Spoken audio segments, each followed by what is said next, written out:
আসসালামু আলাইকুম friends, welcome back. So viewers, গরমের শুরুতে রেসিং পিজন বেবিদের বাড়তি যত্ন এটা কিন্তু খুবই গুরুত্বপূর্ণ। ভিউয়ার্স, আপনারা যারা রেসিং পিজন লালন পালন করছেন, বিশেষ করে আপনাদের ঘরে যে বেবিগুলো রয়েছে সেই বেবিদেরকে কিভাবে আপনারা যত্ন নেবেন, অথবা আপনারা যারা রেসিং পিজনের বেবি কালেক্ট করছেন, বেবি কালেক্ট করার পরে এই গরমের মধ্যে কিভাবে আপনি যত্ন নেবেন আপনার রেসিং পিজন বেবিদের, সেটা নিয়ে এই ভিডিওর মধ্যে আলোচনা করার চেষ্টা করব। খুবই গুরুত্বপূর্ণ এই বিষয়টা, সম্পূর্ণ ভিডিওটা আপনারা কন্টিনিউ করবেন। সো স্ক্রিনে যে বেবিগুলো দেখতে পারতেছেন, আলহামদুলিল্লাহ এই 5 পিস রেসিং পিজনের বেবি আমি একটা পিঞ্জিরার মধ্যে আলাদা করে দিয়েছি। যেহেতু আমার লোকেশনটা হচ্ছে ঝিনাইদহ কালীগঞ্জ, এখানে কিন্তু এখনও ওইভাবে গরম পড়া শুরু হয় নাই। যেমনটা ঢাকাতে অলরেডি কিন্তু 30 ডিগ্রি সেলসিয়াস, 31-32 ডিগ্রি সেলসিয়াস, আমাদের এখানে কিন্তু কিছুটা কম। এখনও ওইভাবে গরম পড়ে নাই, বিধায় আমি এক পিঞ্জিরার মধ্যে 5টা রেসিং পিজনের বেবি রাখছি। কিন্তু যখন গরম পড়া শুরু হয়ে যাবে, অলরেডি যখন 30 ডিগ্রি সেলসিয়াস, 32 ডিগ্রি সেলসিয়াস অথবা 35-40 ডিগ্রি সেলসিয়াসের কাছাকাছি যখন চলে যাবে, তখন অবশ্যই একটা পিঞ্জিরার মধ্যে 3টা কবুতর আমরা রাখবো। 3টার বেশি কবুতর আমরা রাখবো না। অর্থাৎ বেবিদেরকে যখন আমরা বাবা মা থেকে আলাদা করছি, তখন একটা পিঞ্জিরার মধ্যে আমরা 3টা বেবি রাখতে পারবো। এর চেয়ে বেশি যদি আমরা রাখি, সেক্ষেত্রে বেবিদের কিন্তু কষ্ট হবে।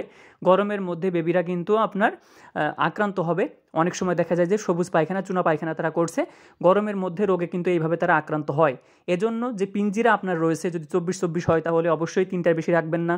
যদি 24-এর বেশি হয়, 26 অথবা 28 যদি হয়, সেক্ষেত্রে আপনারা 4টা রাখতে পারেন। আর যদি আপনাদের লফটে 18/18 খাঁচা থাকে, সেক্ষেত্রে একটা পিঞ্জিরার মধ্যে মাত্র 2টা রেসিং পিজনের বেবি রাখবেন। আর যে যত্নটা আমরা নিতে পারি সেটা হচ্ছে, রেসার বেবিদের কিন্তু এই গরমের মধ্যে আমরা প্রতি সপ্তাহে 2 দিন গোসলের পানি দিব। এটা আপনি পিঞ্জিরার মধ্যেও দিতে পারেন, যদি পিঞ্জিরা আপনার থেকে থাকে ভালো পিঞ্জিরা, যেখানে একটু স্পেস রয়েছে, বড় পিঞ্জিরা, সেক্ষেত্রে পিঞ্জিরার মধ্যে দিতে পারেন। অথবা আপনার লফটের মধ্যে দরজা জানলা বন্ধ করে ওপেনলি আপনি আপনার রেসার বেবিদেরকে গোসল দিতে পারেন। এক্ষেত্রে সবচেয়ে সুন্দর হয়, যে বেবিটার গোসলের প্রয়োজন সে গোসল করবে, যার গোসলের প্রয়োজন নাই সে গোসল করবে না। এরপরে যে খাবারটা দিচ্ছেন আপনি, সেই খাবারের মধ্যে তৈলাক্ত জাতীয় খাবার আছে কি না, যদি থাকে তাহলে এখনই আপনাদের কম করে ফেলতে হবে।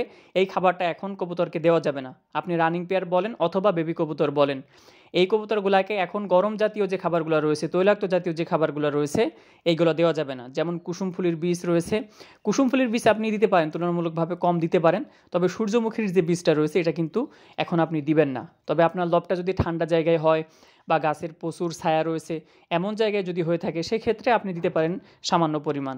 এক কথায়, কবুতরের শরীর হিট করে যে খাবারগুলা, সেই খাবারগুলা গরমের মধ্যে দেওয়া যাবে না। এর আগেই আমি বলেছি, কুসুম ফুলের বীজ দেওয়া যাবে না, সূর্যমুখীর বীজ দেওয়া যাবে না, সরিষা দেওয়া যাবে না।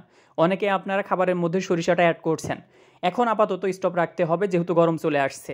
শীতের মধ্যে আপনি দিয়েছেন, খুবই ভালো কথা, কবুতরের জন্য খুবই সেটা কার্যকরী ছিল। কিন্তু এখন গরমের মধ্যে এগুলো দেওয়া যাবে না। যদি এগুলো আপনি দেন, সেক্ষেত্রে দেখবেন যে কবুতরগুলা সবুজ পায়খানা করছে, চুনা পায়খানা করছে, এবং এই সব খাবারের যে একটা ইফেক্ট, এটা কিন্তু শরীরের উপরে পড়বে কবুতরের। সেক্ষেত্রে কবুতরগুলা খুবই দ্রুত অসুস্থ হয়ে যাওয়ার চান্স রয়েছে। কবুতরের শরীর থেকে অনেক পানি বের হয়ে যাবে, সেক্ষেত্রে আমাদের কবুতরগুলো দুর্বল হবে। একটা সময় দেখবেন যে বড় ধরনের রোগে আক্রান্ত হয়ে কবুতরগুলো মারা যাচ্ছে। এজন্য খাবারের বিষয়টা আমাদের গুরুত্ব দিতে হবে। আর শীতের মধ্যে অনেক ধরনের কোর্স আপনারা করিয়েছেন, আমি খুবই সামান্য পরিমাণ কবুতরকে আমি কিন্তু মেডিসিন দিচ্ছি। বর্তমান খুবই সামান্য পরিমাণ মেডিসিন দিই। আমি মাসিক যে কোর্সটা ছিল সেইভাবে কিন্তু এখন আমি কোর্স করি না। সপ্তাহে যদি 1 দিন বা 2 দিন ক্যালসিয়াম দিতে হয়, সেক্ষেত্রে সপ্তাহে 1 দিন আমি ক্যালসিয়াম দিলাম বা মাল্টিভিটামিন দিলাম। এটা হচ্ছে খুবই গুরুত্বপূর্ণ। আর যখন আপনারা ভিটামিন দিবেন, 4 থেকে 5 ঘন্টা, এর চেয়ে বেশি ভিটামিনের পানি আপনারা রাখবেন না। গরমের মধ্যে যদি এর চেয়ে বেশি সময় আপনারা রাখেন ভিটামিনের পানিটা, সেক্ষেত্রে কিন্তু সমস্যা হবে। ওই পানিটা যদি পরবর্তীতে কবুতরগুলো খায়, সেক্ষেত্রে সমস্যা হতে পারে, পাতলা পায়খানা হবে। দেখবেন যে সবুজ পায়খানা করছে, সাথে আবার পানি পানি পায়খানাও করবে। এজন্য যখন আপনারা ভিটামিনটা দিয়েছেন, তখন 4 থেকে 5 ঘন্টা অতিবাহিত হয়ে যাওয়ার পরেই সেটা সরে ফেলতে হবে। অনেক সময় গরমের কারণে রেসার বেবিগুলো পাতলা পায়খানা অথবা চুনা পায়খানা করতে পারে। আর এই সময়টাতে আমরা যে ভুলটা করে থাকি, সেটা হচ্ছে রেসার কবুতরকে আমরা অ্যান্টিবায়োটিক দিয়ে দিই। ভুলেও কিন্তু এই কাজটা করা যাবে না। যদি কবুতর চুনা পায়খানা বা পাতলা পায়খানা করে, সেক্ষেত্রে আমরা যেটা করব সেটা হচ্ছে ইলেকট্রোলাইট যে স্যালাইনটা রয়েছে, এই স্যালাইনটা দিব। সপ্তাহে যদি আপনি 1 দিন দেন, ভালো একটা রেজাল্ট পাবেন। কবুতর পাতলা পায়খানা, চুনা পায়খানা করবে না।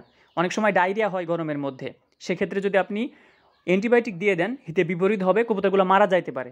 এজন্য যখন চুনা পায়খানা করছে, পাতলা পায়খানা করছে, তখন অবশ্যই আপনি ইলেকট্রোলাইট যে স্যালাইনটা রয়েছে, এই স্যালাইনটা দিবেন। দেখবেন যে ইনশাল্লাহ সুস্থ হয়ে যাবে।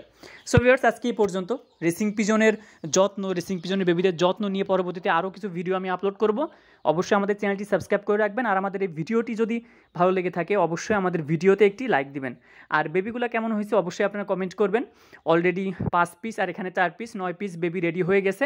ইনশাল্লাহ বাইরে পাঠিয়ে দিব। আপনারা যারা বেবি নিতে চান আমাদের সঙ্গে কন্ট্যাক্ট করবেন, পরবর্তীতে আপনাদের জন্য বেবি ইনশাল্লাহ দিতে পারবো যে কোনো কালারের। সো ফ্রেন্ডস, আজকে এই পর্যন্ত। সবাই সুস্থ থাকবেন, ভালো থাকবেন এই দোয়া করি।